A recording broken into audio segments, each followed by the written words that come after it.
মরিয়ম আলাইহিস সালাম ডাকতে বলে, আজরাইল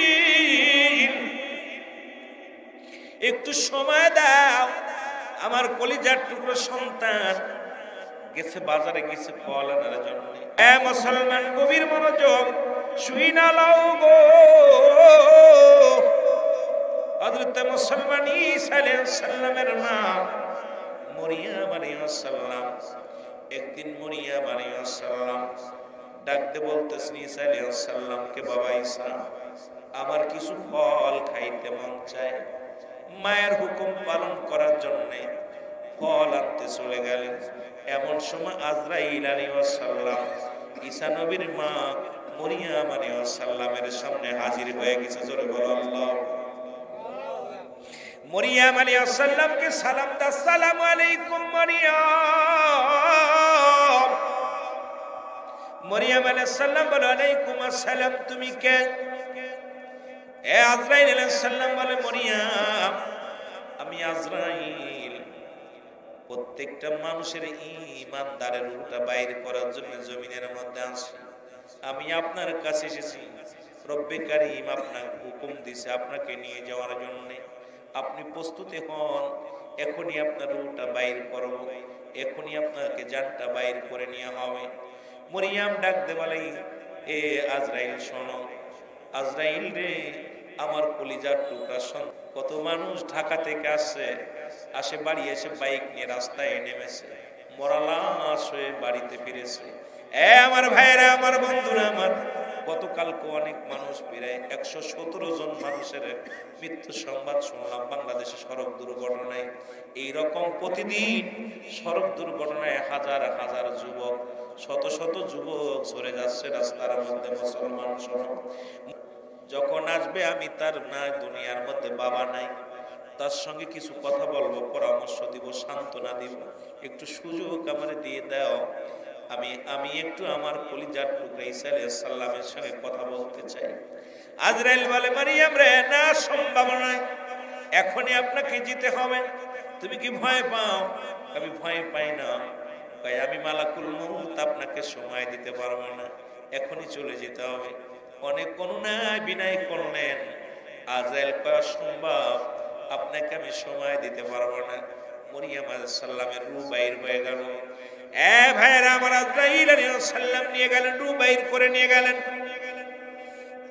লম্বা আলোচনা আমি সংক্ষিপ্ত আকারে কয়েকটা কথা বোঝানোর জন্য বলে যাই। মরিয়ম আলাইহিস সালাম ইন্তেকাল করলেন, ঈসা আলাইহিস সালাম বাড়ি আসলেন। এই দেখে মা জননী আর নাই। মায়ের পাশে দাঁড়ায় ডাকতে বলে, মা, মা কথা বলে না, মা দুনিয়া থেকে বিদায় হয়ে গেছে। এরকম হাজারো সন্তান মার সঙ্গে পরামর্শ করার জন্য বাড়ি আসছে, বাবার সঙ্গে পরামর্শ করে রওনা দিছে, মরা লাশ হয়ে গেছে। রে মুসলমান, কিসের এত বাদুরি? কত যুবক তুমি বুড়া হয়ে মরবা, কেউ বলতে পারি না। এই জন্য মরার আগে ইবাদত বন্দেগী করো, কারণ পীরের কাছে কিছু আট্টসি আর চর্মনা সারসি না নয়। পীর কোনো মাকসুদ নাই, মাকসুদ হলো স্বয়ং আল্লাহ। ইবাদত বন্দেগী যদি না করে দুনিয়া থেকে যাও, রব্বে কারীম কাউকে ছাড়বে না। জোরে বলেন ঠিক কি না? যে পীরের মুরিদ হন না কেন। আমার ভাইরা, আমার বন্ধুরা, আমার মরিয়ম আলাইহিস সালামের পাশে ঈসা আলাইহিস সালাম ডাকতে বলে, রব্বে কারীম, আপনি তো মানুষকে জিন্দা করার ক্ষমতা আমাকে দিয়েছেন গো। আমি আমার মার সঙ্গে দুটি কথা বলতে চাই। মাকে ডাক দিলেন, সঙ্গে সঙ্গে মা জননী জেগে উঠলেন। দেখে বাবা হাতের মধ্যে ফলের ব্যাগ নিয়ে দাঁড়ায় আছে। বলে, মা, মা ডাকতে বলে, বাজান রে, ফল আনছো? বলে, হ্যাঁ। তাড়াতাড়ি দাও।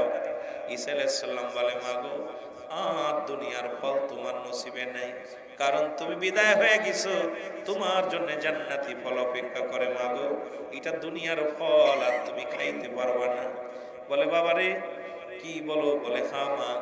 কয়, মা গো, আমি তোমারে জাগাইছি, শুধু জানতে চাই তোমার সঙ্গে আজরাইল আলাইহিস সালাম কি রূপ ব্যবহার করছে, এটা শুধু জানার জন্য আমি তোমারে জাগাইছি। মরিয়ম আলাইহিস সালাম ডাকতে বলে, বাবা ঈসা, এই পৃথিবীর মধ্যে তোমাকে যখন দুনিয়ার মধ্যে ওই ডেলিভারি হওয়ার সময় মায়ের গা থেকে যত রক্ত পানি প্রবাহিত হয়ে যায়, কত কষ্ট হয়।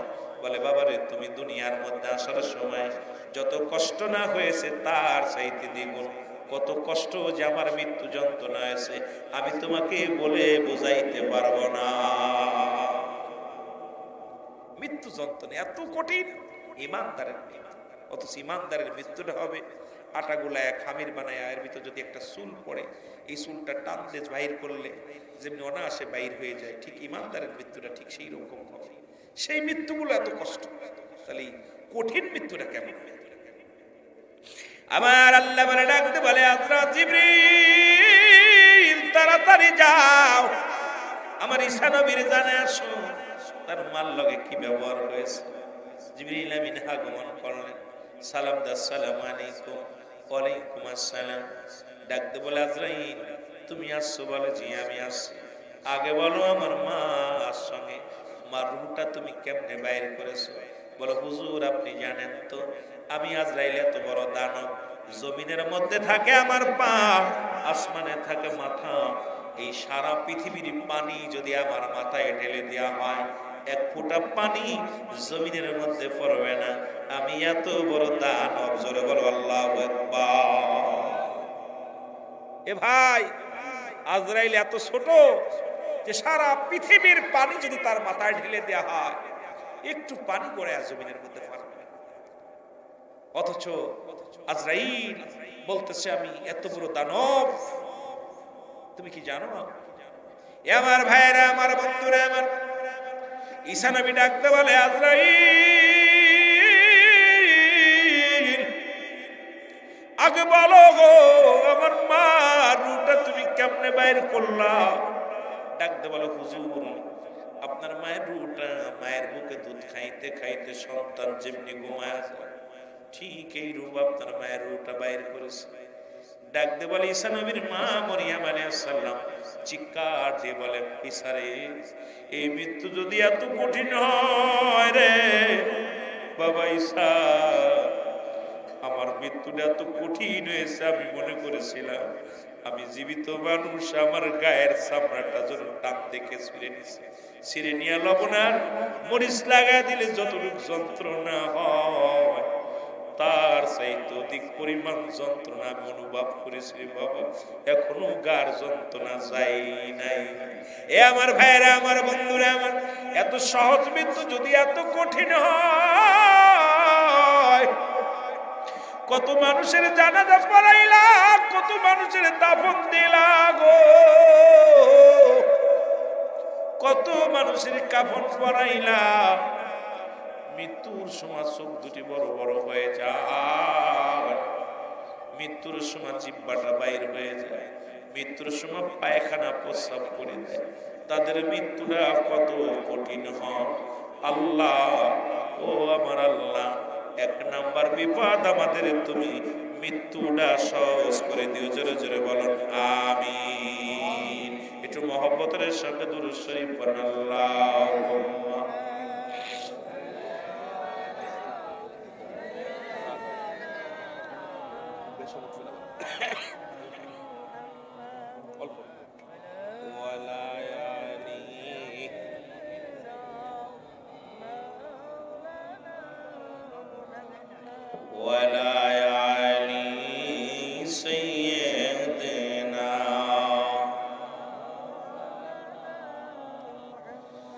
আমার ভাইয়েরা, সেই মরণ কি উপহাস আপনারা ফেসবুকে দেখছেন?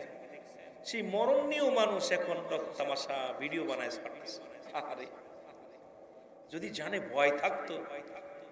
বাংলাদেশের মধ্যে আপনার আমাদের দেশে চাঁপাই নবাবগঞ্জে দেখলাম কবরকে নিয়ে টিকটক করছে, কবরে শুয়ে।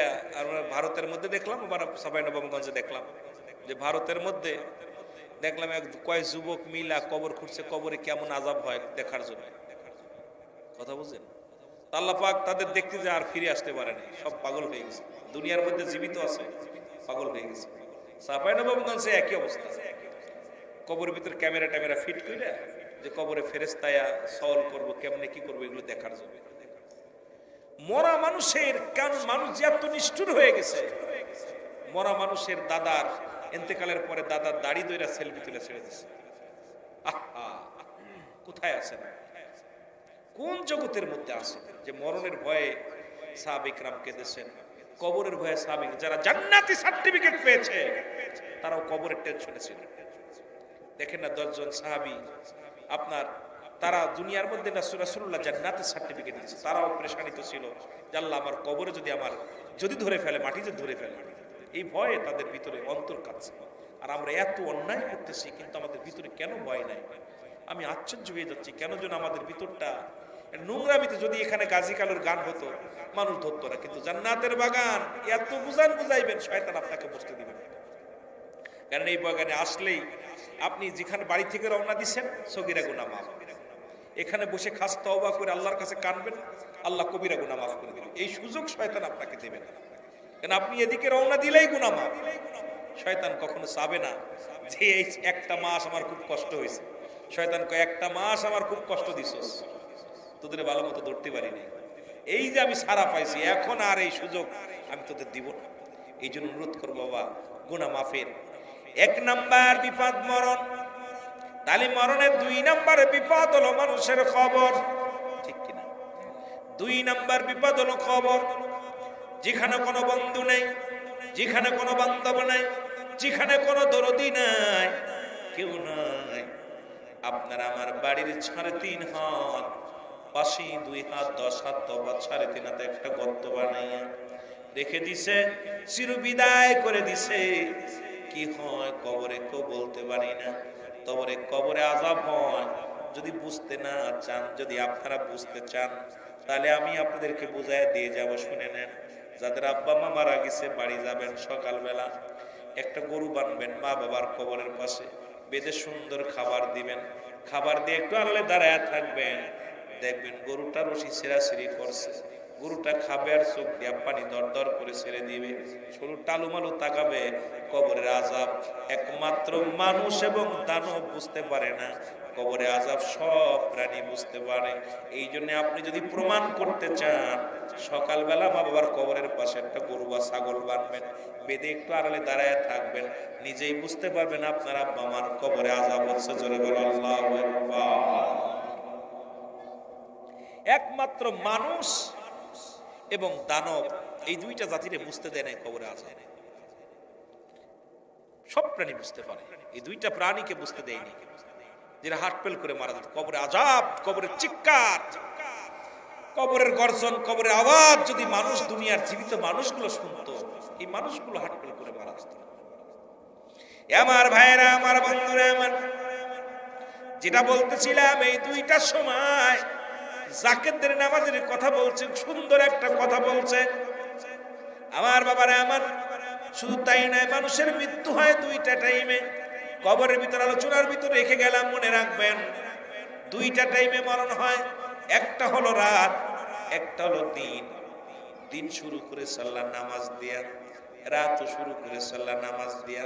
শুধু জাকাতদের দিয়া নয়, গোটা মুসলিম মিল্লাতের জন্য, গোটা ঈমানদারের জন্য রাত শুরু করে সাল্লাহ নামাজ দিয়া। রাতের শুরু হলো মাগরিব। বান্দারে 2 রাকাত 3 রাকাত ফরজ নামাজ আদায় করলি, সঙ্গে সঙ্গে তুমি হয়ে গেলে আমার আল্লাহর গোলাম। এবার 2 রাকাত সুন্নাত নামাজ আদায় করলাম, সঙ্গে সঙ্গে তুমি হয়ে গেলে আমার রাসূলের প্রেমিক। এখন তুমি যদি জাকের হওয়ার, ফাকের হওয়ার, মৌলবী হওয়ার, মুন্সি বলো, যদি তুমি ফরজ নামাজ যদি আদায় না করলা, আল্লাহর সঙ্গে সম্পর্ক থাকলো না। সুন্নাত আদায় করলে না, রাসূলের সঙ্গে সম্পর্ক থাকলো না। রাতের মধ্যে যদি তোমার মরণ হয়ে যায়, জিম্মাদার কে হবে? আল্লাহও নিব না, রাসূলও নিব না। তোমার অবস্থা কি হবে? আমলিকের লোক না, বিএনপির লোক না। এখন কোন দলে যাবা বুঝে নাও, জোরে বলেন ঠিক কিনা? রাতের শুরু হলো মাগরিব, রাত শুরু করে সাল্লাহ নামাজ দিয়া, রাত শুরু করে সাল্লাহ নামাজ দিয়া, দিন শুরু করে সাল্লাহ নামাজ দিয়া। বান্দার দিনের শুরু হলো ফজর, 2 রাকাত ফরজ সুন্নাত নামাজ আদায় করলাম, সঙ্গে সঙ্গে তুমি হয়ে গেলে রাসূলের প্রেমিক। 2 রাকাত ফরজ নামাজ আদায় করলাম, তুমি হয়ে গেলে আল্লাহর গোলাম। এখন দিনের বেলা যদি মরণ হয়, 2টা টাইমে যেহেতু মরণ, 2টা টাইমে রাতও নামাজ দিয়া, দিনও নামাজ দিয়া, মরণও দুইটা টাইম, হয় রাত্রে না হয় দিনে। জোরে কোন ঠিক কিনা? সুতরাং তুমি নামাজ দেওয়া শুরু করো নাই, বেনামাজি হয়ে মৃত্যুবরণ করলা রাতে। নামাজ দেওয়া দিন শুরু করো নাই, বেনামাজি হয়ে মৃত্যুবরণ করলা দিনে। এ বান্দা শুনে নাও, রাত দিনের মধ্যে যদি তুমি মারা যাও, তুমি হয়ে গেলে রাসূলের প্রেমিক, আল্লাহর গোলাম। এখন নামাজ সুন্নাতও পড়ো নাই, ফরজও পড়ে নাই, তুমি কোন দলের লোক? এবার নিজের বিবেকটারে তুমি নিজেই বুঝায়া দাও। সালাত, নামাজ, নামাজ, নামাজ, নামাজের প্রতি গুরুত্ব যাদের নাই, নামাজ একমাত্র কাফের এবং মুসলমানদের মধ্যে পার্থক্য হলো নামাজ। মুসলমান নামাজ ধরে, কাফেররা নামাজ ছেড়ে দেয়। সে আট্টশির মুরিদ হোক আর যাই হোক, কিচ্ছু যায় আসে না। আর আট্টশির হুজুরে নিজেই বলছে, বাবা যারা বেনামাজি তারা আমার মুরিদ না। সুতরাং যারা বেনামাজি আট্টশির দরবারে মুরিদ তারা হতে পারে না। এই জন্য বলেন ঠিক কিনা? সব কথা বেশি আলোচনা, অনেক আলোচনা যাইতে হবে। আমি নিজের শরীরটা খুবই খারাপ, তারপরে আমি আস্তে আস্তে আলোচনায় ধীরে ধীরে আমি আপনাদের বিষয় ভিত্তির উপর আলোচনা করবো। অল্প অল্প দুই চারটা বোঝানোর জন্য চেষ্টা করব। আমার ভাইয়েরা, আমার নামাজ, রাসূল বললেন নামাজের প্রতি গুরুত্বর কথা শুনেন। রাসূল বললেন, সাহাবীরা নাই, আমি তোমাদের এমন একটা আমল শিক্ষা দিব গো, যে আমলটা করলে আমি নবীর সঙ্গে জান্নাতে যেতে পারবেন।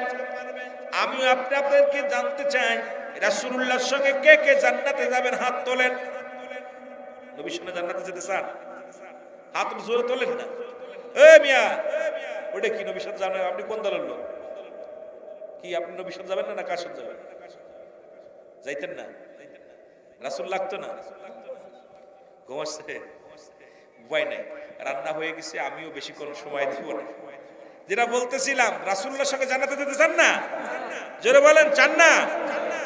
আল্লাহ আমার নবীর সঙ্গে যেন আমাদের দিদার হয়, জান্নাতে যেতে চাই। জোরে বলেন আমিন।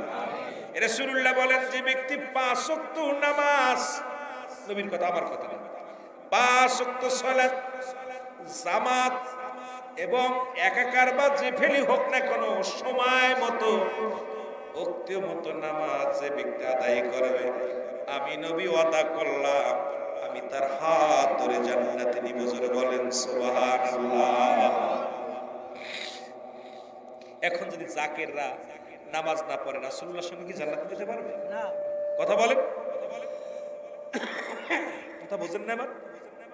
সে যে দলের লোক হোক না কেন, নামাজ যদি না পড়ে, সে জামাত ইসলাম হোক, আর চরমুনাই হোক, আর সারসিনা হোক, আর পুরপুরা শরীফ হোক, আর আট্টশির হোক, আর বান্ডারি হোক, যে ব্যক্তি নামাজ আদায় করলো না, সে কি রাসূলুল্লাহর সঙ্গে জান্নাতে যেতে পারবে?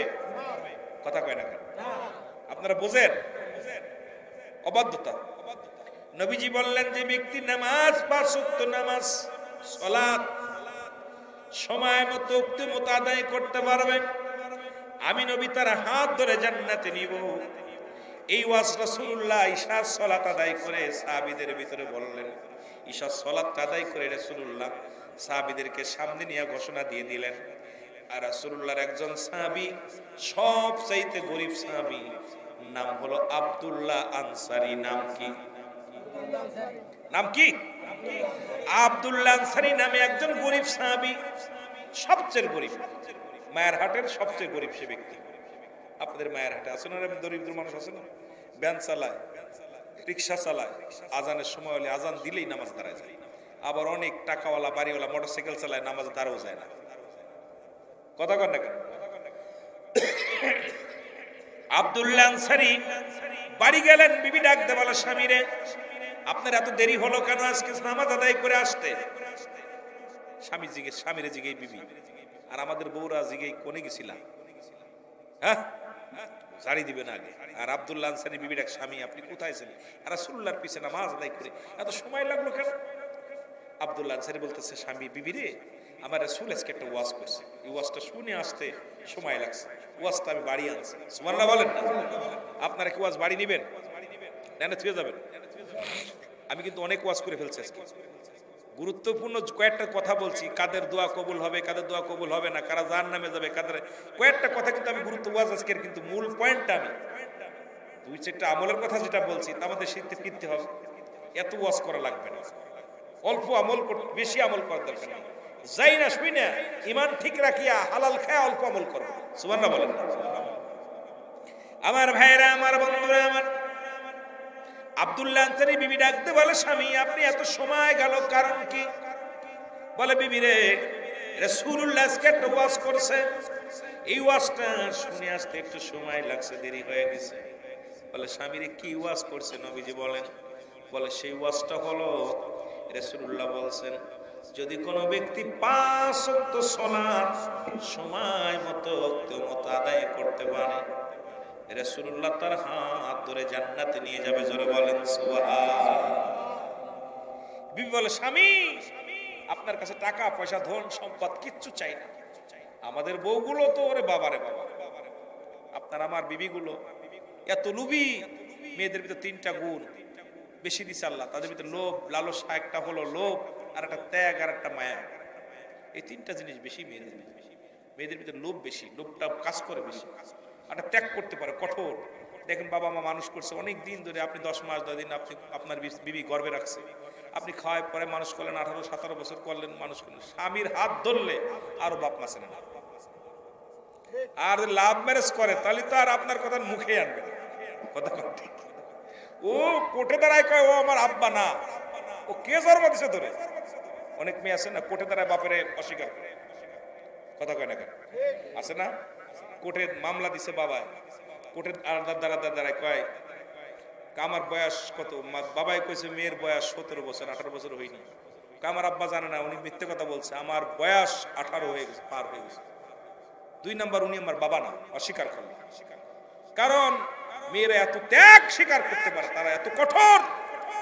দেখবেন মেয়েরা বেশি বিষ খায়, গলাদুরি নেয়, আত্মহত্যা করে, ডিভোর্স হয়। কারণ কি?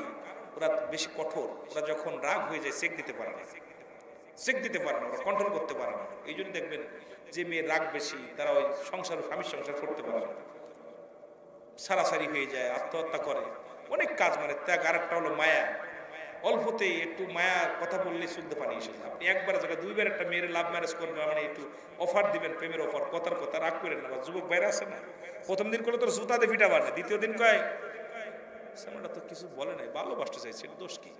তৃতীয় দিন চিন্তা করে না ছেলেটারা ফিরাবো না। জোরে কোন ঠিক কিনা? খালি একটু অভিনয় করতে পারলে ওদের কাছে। আবার আপনারা কইতেন হুজুর আপনি বুঝলেন কেমনে করে? কারণ অনুভব তো করতে পারি ভাই, বয়স তোর কম হয়নি। জোরে কোন ঠিক কিনা?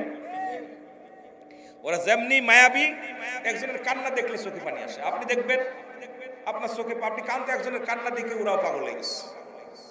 এই জন্য লোভ, মায়া আর কঠোর, এই 3টা জিনিস ওদের বেশি বিরাজ করে, ঠিক কিনা? আমার ভাইয়েরা, আমার আবার আল্লাহ বলছে সূরা নেসা, নেসা শব্দের অর্থ হলো ভুল। হাফেজ সাহেব তো আছে, নেসা শব্দের অর্থ হলো ভুল। মেয়েদেরকে এই জন্য আমার আজকে দেশের 12টাও আসছে খালি এই কারণের জন্য আমাদের, কারণ নেশা শব্দের অর্থই হলো ভুল। ওরা ভুল করবে, পদে পদে ভুল করবে। আমার ভাইয়েরা, আমার বন্ধুরা, আমার যে কথাগুলো বলি খেয়াল করবেন। আব্দুল্লাহ আনসারী উনি যখন বলছে, বিবি ডাকতে বলে, স্বামী আপনার সংসারে আমি কাজকর্ম করি, সব কিছু করি, আমার স্বামী আপনার কাছে একটা দাবি, আপনি আমাকে একটু সুযোগ করে দিবেন, সময় করে দিবেন, আমিও যেন সময় মতো সালাত আদায় করতে পারি। আপনি সালাত আদায় করে নবীর সঙ্গে জান্নাতে যাবেন, আমিও যেন রাসূলুল্লাহর সঙ্গে আপনার সঙ্গে একই জান্নাতের মধ্যে যাব। দাবিটা করছে, দেখছেন স্বামী রে, আপনি যদি আমার সুযোগ দেন। স্বামী তো আপনাদের স্ত্রীর অর্ধাঙ্গিনী, কথা বলছেননি, আপনার অর্ধাঙ্গিনী, তাদেরকে ভালোবাসবেন। বিবি রান্না করতে বসে সহযোগিতা করবেন, পানি এনে দেবেন, তরকারি পারলে কুটে দেবেন, একটু চুলায় জাল লাগায় দিবেন, বাচ্চাটা ধরলেন, যে কোনো কাজে সহযোগিতা করে। রাসূল করছে নিজে, রাসূল পাক সাল্লাল্লাহু আলাইহি ওয়াসাল্লাম অনেক সময় আম্মাজানদের কি করছেন, রান্না করতে বসে রাসূল পাক সাল্লাল্লাহু আলাইহি ওয়াসাল্লাম, বিবিগণ আম্মাজানরা রান্না করতে রাসূল সাল্লাল্লাহু আলাইহি ওয়াসাল্লাম নিজেই জাল লাগায় দিছে, হুজুর সাল্লাল্লাহু আলাইহি ওয়াসাল্লাম পানি এনে দিছে, হুজুর সাল্লাল্লাহু আলাইহি ওয়াসাল্লাম তরকারি ধুয়ে দিছে, বা আয়না দিছে, বেড়ে দিছে, এগুলো সহযোগিতা করবে। কিন্তু আমরা তো আসলে সেই ব্যবহারটা করতে পারি না। স্ত্রী তো আমাদের অর্ধাঙ্গিনী, তাদেরকে সহযোগিতা করবেন। আলহামদুলিল্লাহ বলেন, আরো জোরে বলেন, করবেন তো? কথা কেন করবেন? বিবির কাজে সহযোগিতা করবেন, দেখবেন আপনার প্রতি ভালোবাসা বেড়ে যাবে, আপনার প্রতি মায়া মমতা বেড়ে যাবে, আমরা শ্রদ্ধাশীল হয়ে যাবো আপনার প্রতি। কিন্তু আমরা সহযোগিতা করতে চাই না। আমার ভাইরা, আমার বন্ধুরা, আমার রাসূলুল্লাহ যখন এই কথা বলার পর আব্দুল্লাহ আনসারী রাসূলুল্লাহর পিছনে নামাজে যায়। নবীজি দেখে জামাতে আসে, নামাজ শেষ করে আব্দুল্লাহ আনসারী চলে সালাম ফিরে, আসসালামু আলাইকুম ওয়া রাহমাতুল্লাহ, আসসালামু আলাইকুম ওয়া রাহমাতুল্লাহ। নবীজি পিছনে তাকায় দেখে আনসারী দেখা যায় না। নবী ডাকতে বলেন, সাহাবীরা রে, আমার আনসারী প্রতিদিন নামাজে আসে, প্রতি ওয়াক্ত নামাজে আসে, কিন্তু নামাজ শেষ করে আর তারে দেখতে পাই না, কারণটা কি? কারণটা কি? সাহাবীরা বলে, হুজুর হয়তো বিবির প্রেমে পড়ছে না, দুনিয়ার কোনো প্রেমে পড়ছে। নবীজি বলেন, আমি নিজেই খবর নিব, ধৈর্য ধরো, তোমরা খবরদার, তোমরা তোমার ভাইয়ের বিরোধিতা করো না, আমি নবী নিজেই সংবাদ নিব। রাসূলুল্লাহ চলে গেলেন। বাড়িতে যে সালাম দার, আসসালামু আলাইকুম আহলাল বাইত, আসসালামু আলাইকুম আহলাল বাইত, একবার নয় দুবার নয়, তিনবার সালাম দিলেন। রাসূলুল্লাহ সালাম দিলেন, একবারও সালামের জবাব আসলো না। নবীজি মনে কষ্ট পেয়ে ফিরে চলে আসলেন। নবীজি মনে একটু কষ্ট পেয়ে ফিরে আসলেন। পিছন থেকে আনসারী সালাম দিলেন, ওয়ালাইকুম আসসালাম ইয়া রাসূলুল্লাহ, ওয়ালাইকুম আসসালাম ইয়া হাবিবাল্লাহ, ওয়ালাইকুম আসসালাম ইয়া রাহমাতাল লিল আলামিন। আপনি নবী আমার জীবনের জীবন, বলেন আপনি নবী আমার জীবন। আল্লাহর নবী, মায়ার নবী, আপনি নবী আমার জীবনের। আরো জোরে বলেন, আপনি নবী আমার এর রাহমাতাল লিল আলামিন, আপনি উম্মতের সাবিন, গুনাহগারের অতি আপনজন। আল্লাহর নবী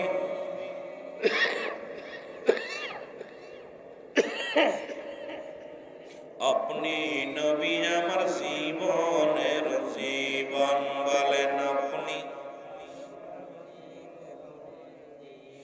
আপনাকে যে পাইল জাহান্নামের আগুন তার হারাম হইল, দয়া করে নবী দেন গো দেখা দেন। আল্লাহর নবী, মায়ার নবী গো, আপনি নবী আমার। এ দুনিয়ার মুসলমান,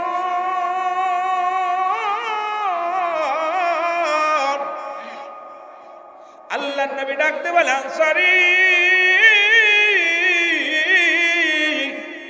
আমি তোমাকে তিনবার সালাম দিলাম, একবার উত্তর দিলা না।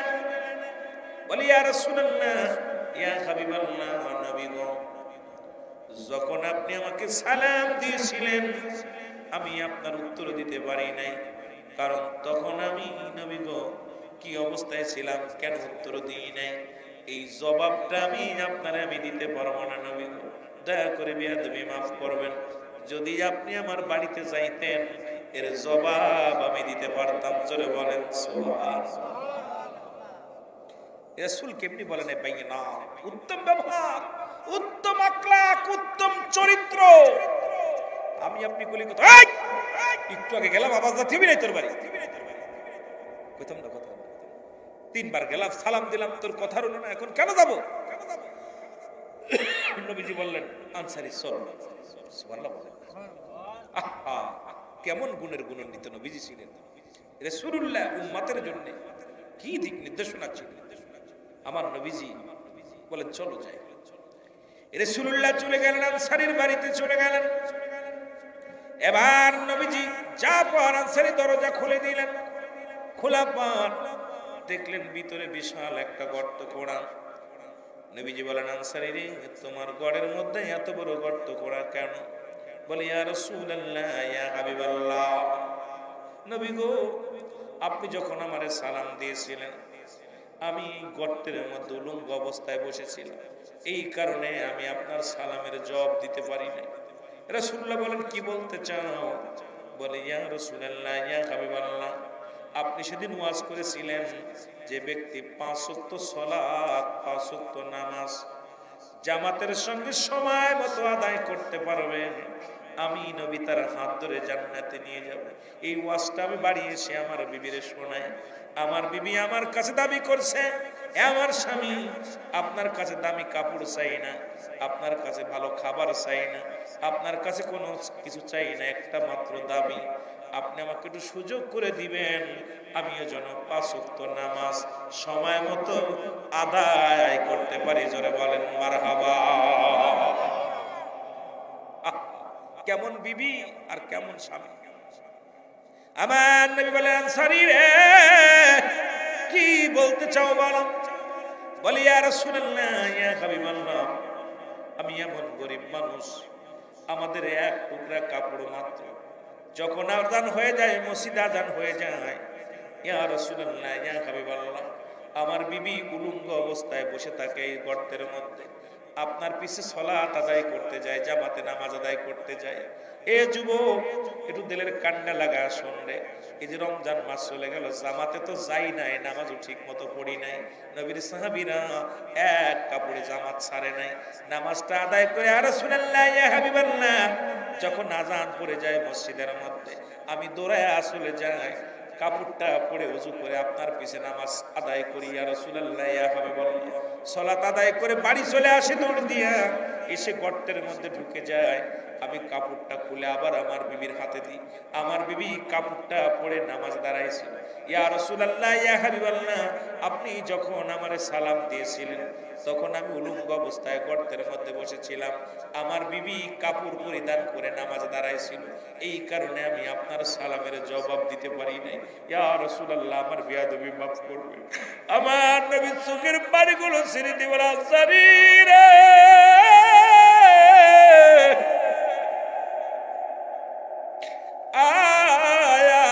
আমার বুকে আমি নবী ওয়াদা করে দিলাম রে, কিয়ামতের ময়দানে কঠিন দিনের আনসারী, আমি নবী আমি তোমারে তোমার বিবিরে জান্নাতে না নিয়া আমি নবী জান্নাতে যাব না। কোথায়?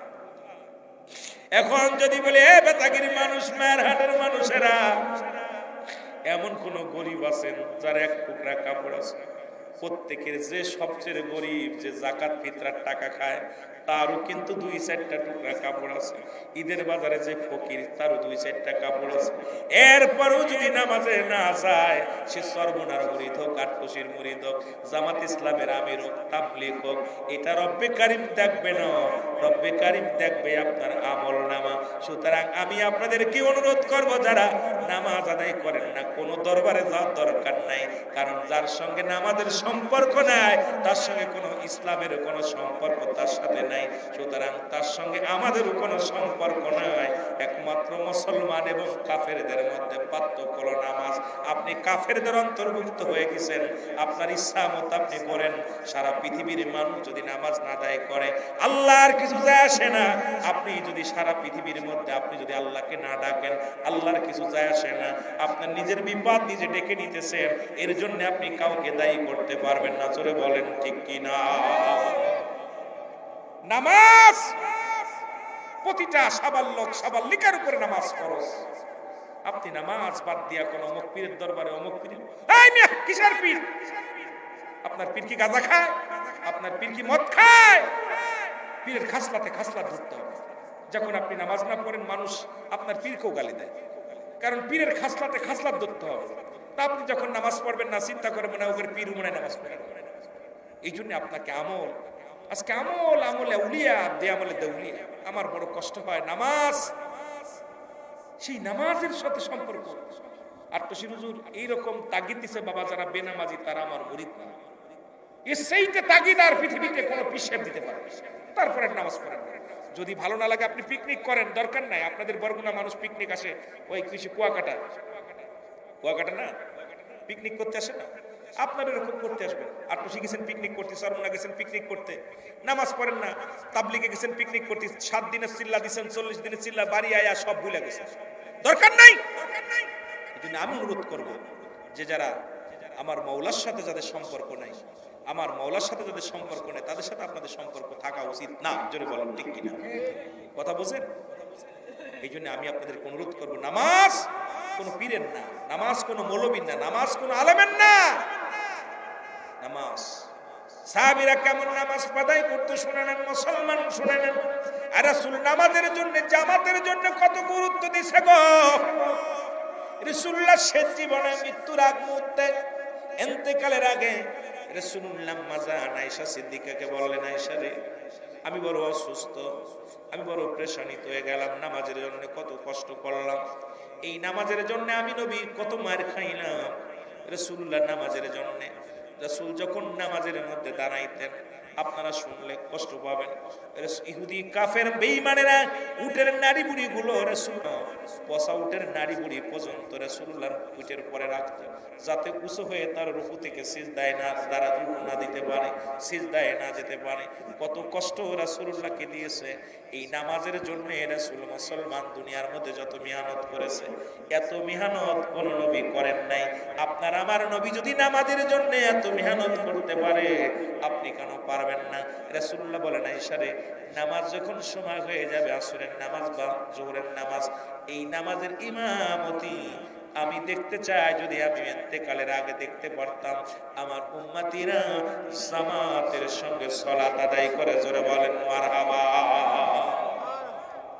রাসূলুল্লাহ ইন্তেকালের আগে বড় আশা করতেছে আম্মা জান আয়েশাকে, আয়েশা রে, আমার প্রাণটা ঠান্ডা হয়ে যেত, শীতল হতো, শান্তি পেতাম যদি আমার চোখ দিয়ে দেখতে পাইতাম আমার উম্মতিরা দলে দলে জামাতের সঙ্গে নামাজ পড়ছে। দেখেন না কত ভালোবাসা উম্মতের, নামাজের প্রতি কত গুরুত্ব। রাসূলুল্লাহ মাঝে মাঝে হুঁশ হয়, মাঝে মাঝে আবার বেহুশ হয়ে যায়। হুজুর তো হুকুম দিয়ে রাখছেন। হঠাৎ করে নবীজি আম্মা জান আয়েশা সিদ্দিকার বলে, আয়েশা রে, আয়েশা দেখো নামাজ, মসজিদে নামাজ হয় কিনা। আম্মা জান আয়েশা দেখে, আম্মা জান আয়েশার বাবা হযরত আবু বকর সিদ্দিক রাদিয়াল্লাহু তাআলা ইমামতি শুরু করছে। মুসল্লিরা, নবীজির সাহাবীরা জামাতের সঙ্গে নামাজ আদায় করে। রাসূলুল্লাহ বলেন, আয়েশা রে, আমার মাথাটা উঁচু করে ধরো। রাসূলুল্লাহর মাথাটা উঁচু করে ধরলেন। নবীজি বললেন, আম্মা জান আয়েশা, আয়েশা রে, জানালাটা খুলে দাও, আমি জানালার কাপড়টা সরাইয়া দাও। জানালার কাপড়টা আম্মা জান আয়েশা সিদ্দিকা সরাইয়া দিলেন। রাসূলুল্লাহ মসজিদের দিকে তাকাইয়া অজার জোরে কাঁদতে লাগলেন। ছোট বালক যেমন কান্দে, রাসূলুল্লাহ ঠিক ওই রকম হাওমা করে কেঁদে দিলেন, চোখের পানিগুলো পড়তে লাগলেন। আম্মা জান আয়েশা সিদ্দিকা মনে করছে আব্বা জান, আমার আব্বা জান ইমামতি করে। একেতে আম্মা জান আয়েশার আর বুঝতে বাকি নাই, যেহেতু ইমাম পরিবর্তন হয়েছে, রাসূল আর দুনিয়ার মধ্যে বেশি দিন থাকবে না, নবীজি বিদায় নিয়ে নেবে। যেহেতু এই রাসূল বেঁচে থাকতে ইমাম পরিবর্তন, সুতরাং আর পৃথিবীর মধ্যে রাসূলুল্লাহ হয়তো দুনিয়ার মধ্যে বেশি দিন থাকবে না। এরপর রাসূল যেহেতু কাঁদছে, হয়তো রাসূল মানতে পারে না সে জিন্দা থাকতে আমার আব্বা জান ইমামতি করতেছেন, এটা বুঝি রাসূলুল্লাহ মানতে পারে নাই, এই জন্য মনে হয় কাঁদছে, অনেক কিছু মনের ভিতরে ভাবনা ভাবছে। এমন সময় আমার আম্মা জান আয়েশা সিদ্দিকা ডাক দিয়ে বলে, রাসূল, ইয়া রাসূলুল্লাহ, ইয়া হাবিবাল্লাহ, আপনি কেন কাঁদছেন? আপনি তো দেখছেন নামাজ আদায় করছে, আপনি কেন কাঁদছেন? আম্মা জান আয়েশাকে ডাক দিয়ে বলে, আয়েশা রে, শুনে রাখো, এই নামাজের জন্য আমি কত কষ্ট করলাম, জামাতের জন্য আমি কত কষ্ট করলাম। এই যে আজকে দেখছো আমি কাঁদছি, চোখের পানিগুলো অজার জরে পড়ছে, এটা আমার আনন্দের পানি, এটা কষ্টের পানি না। আমি নবী নামাজের জন্য যত কষ্ট করলাম, আজকে আমি নবী দু চোখ ভরে শরীয়তের চোখ ধরে দেখতে পাইলাম আমার উম্মতিরা কত সুন্দরভাবে নামাজে জামাতের সঙ্গে আদায় করছে। জোরে বলেন সুবহানাল্লাহ। রাসূলুল্লাহ আনন্দের চোখের পানি ছেড়ে দিয়েছে। আয়েশা, আমি আজকে সবচেয়ে বেশি খুশি হয়েছি যে আমি যাবার আগে আমার দু চোখ ভরে দেখে গেলাম আমার উম্মতিরা নামাজ পড়তেছে জামাতের সঙ্গে। আজও আমার নবী, যদি আমরা বলি হায়াতুন নবী, এ নবী ও নবী, শুরু করছে অথচ নামাজ পড়ছে, এই শীতে কষ্ট থাকতে পারে? রাসূল বলছে এটা আমার আনন্দের কান্না, আনন্দের চোখের পানি বেরিয়েছে আমার উম্মতিরা নামাজ। তাহলে আমার নবীজি নামাজ পড়লে আমার খুশি হয় না বাজার হয়? জোরে বলেন, খুশি হয় না বাজার হয়? আমি নামাজ পড়েন না, নবীরে খুশি করলেন না, আল্লাহরে খুশি করলেন না, মুসলমান বলে দাবি করতেছে। কারণটা কি রে ভাই? কারণটা কি? আমার ভাইয়েরা, আমার বন্ধুরা, আমার যে কথাগুলো আমি বলতেছিলাম, দিলের কান্ডা লাগা শোনালেন। যে কথাটা বলার দরকার আমি আপনাদেরকে জানিয়ে দিয়ে যাই। সুতরাং এই পৃথিবীর মায়া ছেড়ে দিতে হবে। বলেন কুল্লুমান আলাইহা ফান, সব কিছু শেষ করে দিবে আমার আল্লাহ।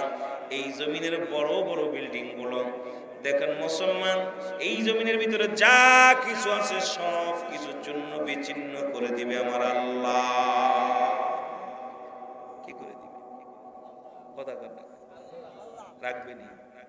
ফিরাউন নমরুদ, কারণ পৃথিবীর মধ্যে যারা খোদাই দাবি করেছিল, প্রতাপশালী বাদশা বানিয়েছিল, টাকা কম ছিল না, অর্থ কম ছিল না, ক্ষমতা কম ছিল না, জনবল কম ছিল না, সম্পদও কম ছিল না, রাজত্ব পালন করেছিল। তারপরে রব্বে কারিম তাদেরকেও নিয়ে গেছে, আমি আপনি একদিন চলে যাব। সুতরাং সব কিছু চূর্ণ বিচ্ছিন্ন করে দিবে আমার আল্লাহ। এই চিন্তা যার ভিতরে আছে, এই ব্যক্তি দুনিয়ার কোনো অন্যায় অপরাধ জগতে জড়াইতে পারে না। সেই ব্যক্তি আল্লাহ মুখী হয়ে যায়, রাসূল প্রেমিক হয়ে যায়। যারা বলেন ঠিক কিনা? মহব্বতের সঙ্গে দুরূদ শরীফ পড়েন আল্লাহুম্মা।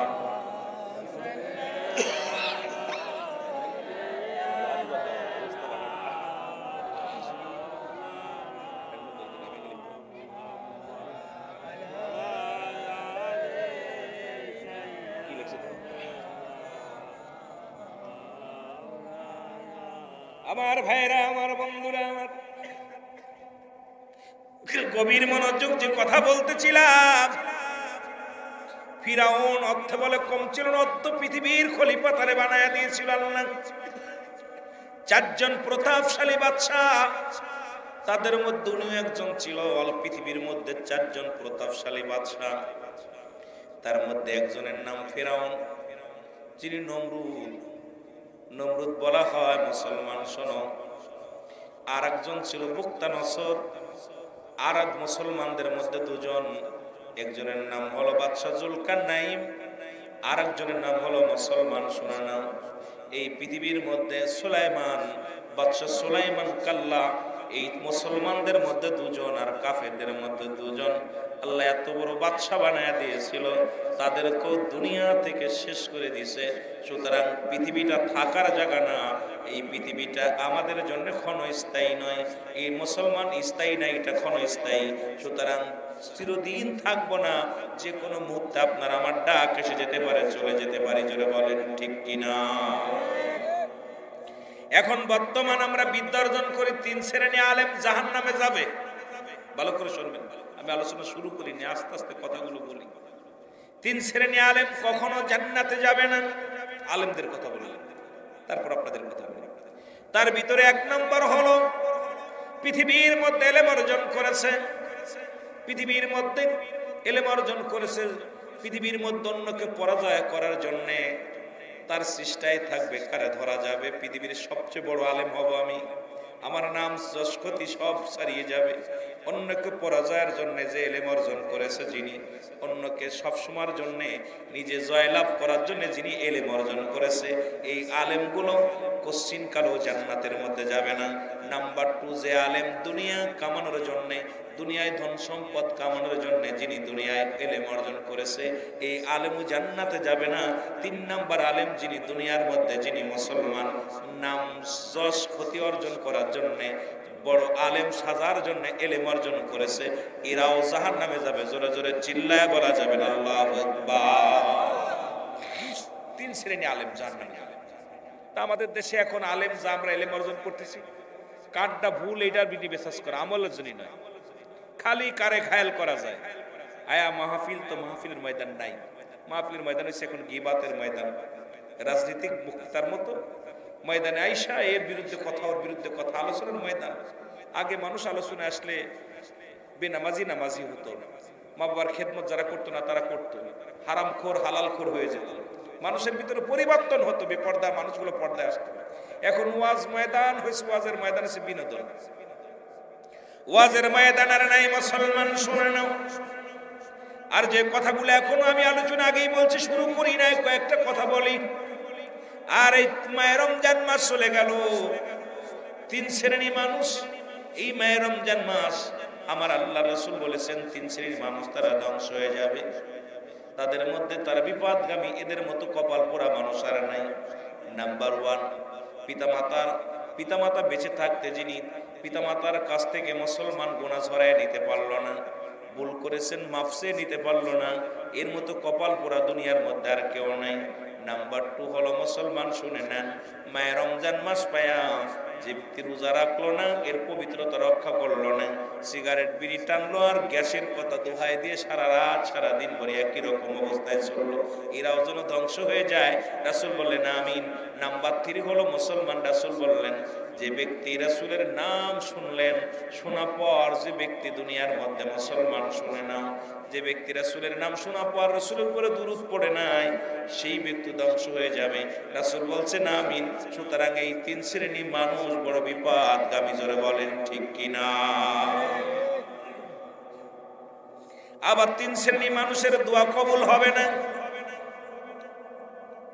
কবুলই হবে না, যতই দোয়া করুক।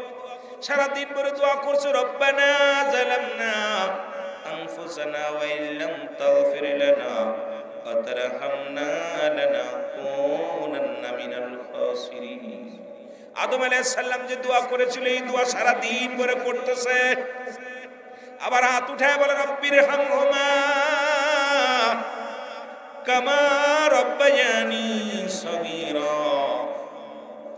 আমার আল্লাহ কয় বান্দা শুনে নাও, এই তিন শ্রেণীর মানুষের দোয়া কবুল হয়। নাম্বার ওয়ান, পিতামাতার নাফরমানি সন্তান, যতই দোয়া করুক মাফ পাবে না, ক্ষমা পাবে না। নাম্বার টু, এতিমের মাল ভক্ষণকারী। নাম্বার থ্রি হলো গীবাতখোর। আমার দেশে এখন অবস্থা খুব ভয়ঙ্কর, জোরে বলেন ঠিক কিনা। আসেনি? মনে হয় আপনাদের এলাকার মানুষ বালা।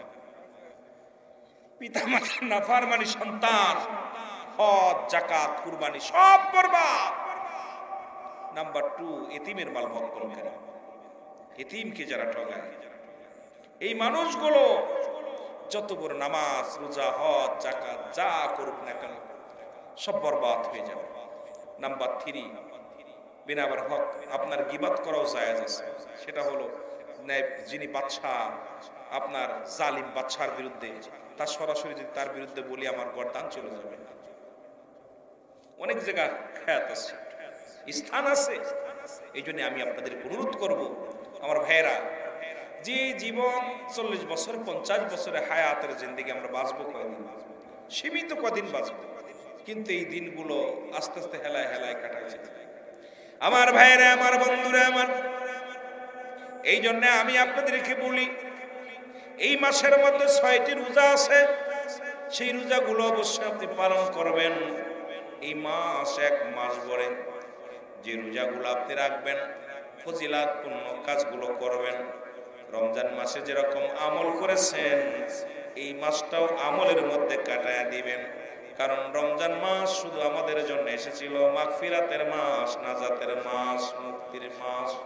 এই মাস থেকে আমরা শিক্ষা নিছি, বাকি 11টা মাস আমরা ওই রকম শিক্ষা নেওয়ার পর আমলের মধ্যে কাটাইতে চাই, ইবাদতের মধ্যে কাটাইতে চাই। আল্লাহ যেন সেই তৌফিক দান করে। জোরে জোরে চিল্লায় বলেন আমিন। মহব্বতের সঙ্গে দুরূদ শরীফ পড়েন আল্লাহুম্মা।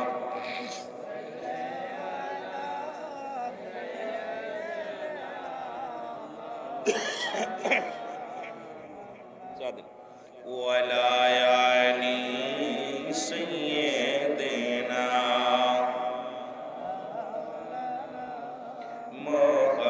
মুহাম্মাদ আল্লাহুম্মা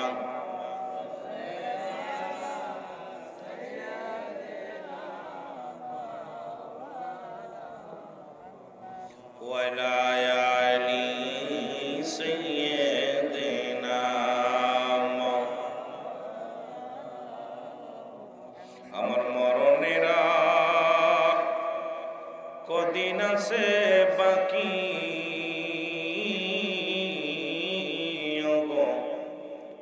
এলাহি মরণেরা কদিন আছে বাকি।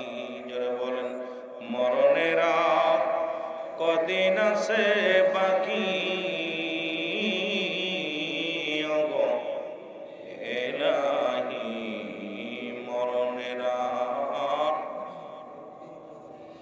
এলাহি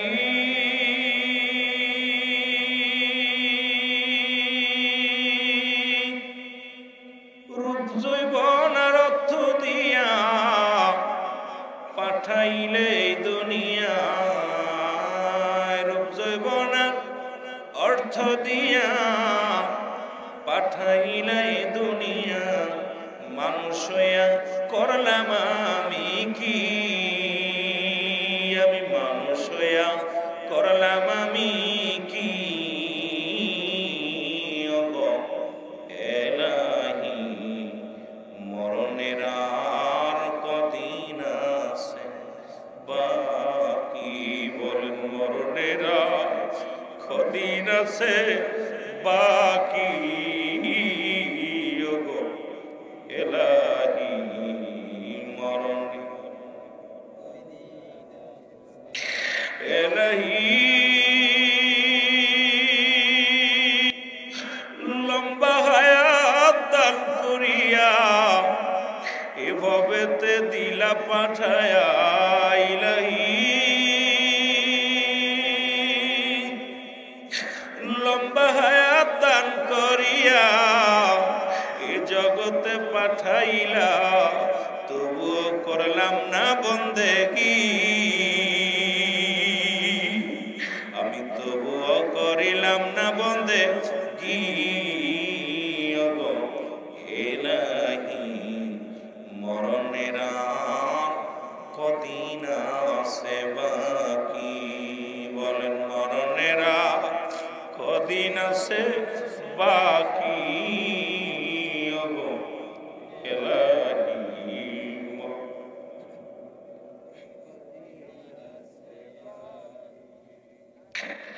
আমার ভাইরা, আমার বন্ধুরা, আমার কোন দিন যেন কবরের ডাক এসে যাবে গো,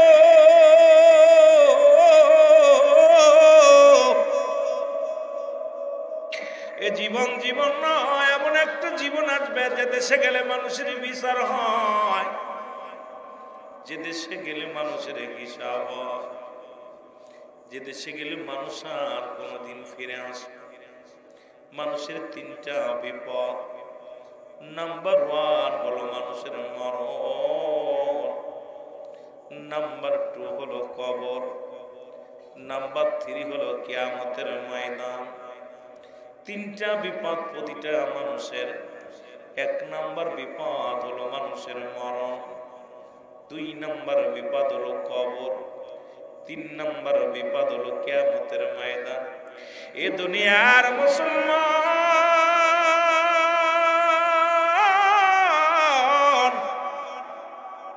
এই পৃথিবীর মধ্যে আসার একটা সিরিয়াল আছে গো, যার কোনো সিরিয়াল নাই। দেখা যায় বাবা জিন্দা, সন্তান দুনিয়ার মধ্যে নেই। আজকে বিলাল ভাই বন্ধু মানুষ আজকে জীবিত, বাবা দুনিয়ার মধ্যে নেই। হাফেজ সাহেব ধরে বুকের ধরে ধরে হাও হাও করে কাঁদত। আসার পর বারবার তারে মিস করতেছি, বাজান বলে ডাক্তার শুনি না, কারণ দুনিয়ার মায়া ছেড়ে চলে গেছে হাফেজ সাহেব। এই দুনিয়ার মায়া ছেড়ে আমি একদিন চলে যাব। রফিক ভাই বলল আমার আব্বা মা চলে গেছেন, বড় ভাই চলে গেছে, চাঁদের রাত্রে ভাইরও জানাজা পড়ে বিদায় করে দিল। এইরকম কত মানুষ দুনিয়া থেকে বিদায় লইয়া গেছে গো। এই পৃথিবীর মধ্যে আসার একটা সিরিয়াল আছে, যার কোনো সিরিয়াল নাই। দাদা বেঁচে আছে, নাতি দুনিয়ার মধ্যে নেই। বাবা জিন্দা, সন্তান দুনিয়ার মধ্যে নেই। সন্তান জিন্দা, বাবা নাই। বাবার লাশ সন্তানের কাঁধে, সন্তানের লাশ বাবার কাঁধে। কখন যেন আমি আপনি চলে যাই। মানুষের মৃত্যু হয় 2টা টাইমে, একটা হলো রাতের বেলা, একটা হলো দিনের বেলা। এ দুনিয়ার মানুষ শোনে না, দিন শুরু করেছিলাম মৃত্যু বরণ করি নাই, রাত শুরু করেছি মৃত্যু বরণ করি নাই। সকাল পর্যন্ত বেঁচে থাকবো কেউ বলতে পারি না, কারণ এই পৃথিবীর আসার যে সিরিয়ালটা আছে, যার তো সিরিয়াল নাই। কোন দিন যেন শুনবেন রুহুল আমিন সিদ্দিকী আর বেঁচে নাই। এইরকম আপনি আমিও চলে যেতে হবে। এই মরণের চিন্তা প্রতিটা মানুষের ভিতরে আনার দরকার। রব্বে কারিম যতক্ষণ পর্যন্ত আপনাকে আমাকে জিন্দা রাখে আমরা যেন সুন্দর আমল করতে পারি। এই জন্য আমি আপনাদেরকে বলে যাই, নাম্বার 1 হলো মানুষের মরণ।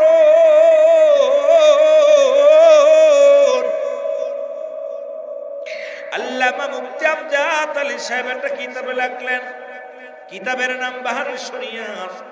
এই কিতাবের মধ্যে উনি লিখতে যা বললেন, দুনিয়ার মানুষ শুনে নাও, মানুষ যখন মারা যায় 70টা উটের চামড়া জবাই না করিয়া উল্টো দিকে টান দিয়া লবণ আর মরিচ লাগায় দিলে যতটুকু যন্ত্রণা হয়, এর চাইতে 70 গুণ যন্ত্রণা হলো একটা সাধারণ মৃত্যু। এখন আমরা যারা মরণকালে পায়খানা করে দিই, মরণের সময় প্রস্রাব করে দিই, মরণের সময় অনেকের চোখ দুলে বড় বড় হয়ে যায়। মুসলমান গভীর মনোযোগ, কত মানুষ মরণের সময় জিহ্বাটা বড় হয়ে যায়। এই মানুষগুলোর মরণ কত কষ্ট হয়েছে আপনার কি একবার চিন্তা করার দরকার। এই মানুষগুলোর মৃত্যু যন্ত্রণা কত কষ্ট হয়েছে। এই জন্য 1 নাম্বার বিপদ হলো মানুষের মরণ। আল্লাহ যেন এই মরণের সময় ইমানি হালাতে কালেমা পড়তে পড়তে মরতে পারি, সেই তৌফিক দান করে। জোরে জোরে চিল্লায় বলেন আমিন। এর মরণের আর কতদিন আছে বাকি ওগো এলাহি, মরণের আর এলাহি লম্বা একখান হায়াত পায়া কাটাইলাম ঘুরা ফিরা, কবর জগৎ হবে সেদিন কি, যেদিন নাই বাতি সাথী থাকবো একলা কেমনি, ওই কবরে আমল নাই থাকবি ওগো এলাহি, ওই কবরে থাকবো একলা কেমনি। মরণের আর কদিন আছে বাকি ওগো এলাহি, মরণের আর কদিন আছে বাকি। বলেন মরণের আর কদিন আছে বাকি ওগো এলাহি, মরণের আর এলাহি।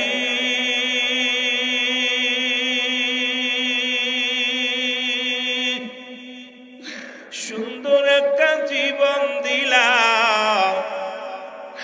এলাহি, সুন্দর একটা জীবন দিলা, রং তামাশায় কাটাইলা, কবরের জিন্দেগি হবে কি, ওই অন্ধকারে উপায় হবে কি ওগো এলাহি, মরণের আর কদিন আছে বাকি, আমার মরণের আর কদিন আছে বাকি ওগো এলাহি, মরণ। এ দুনিয়ার মুসলমান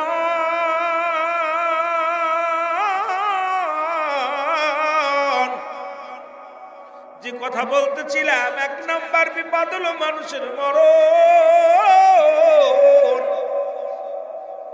এই মরণের পেয়ালা পান করতে হবে, এর মধ্যে কোনো সন্দেহ নাই।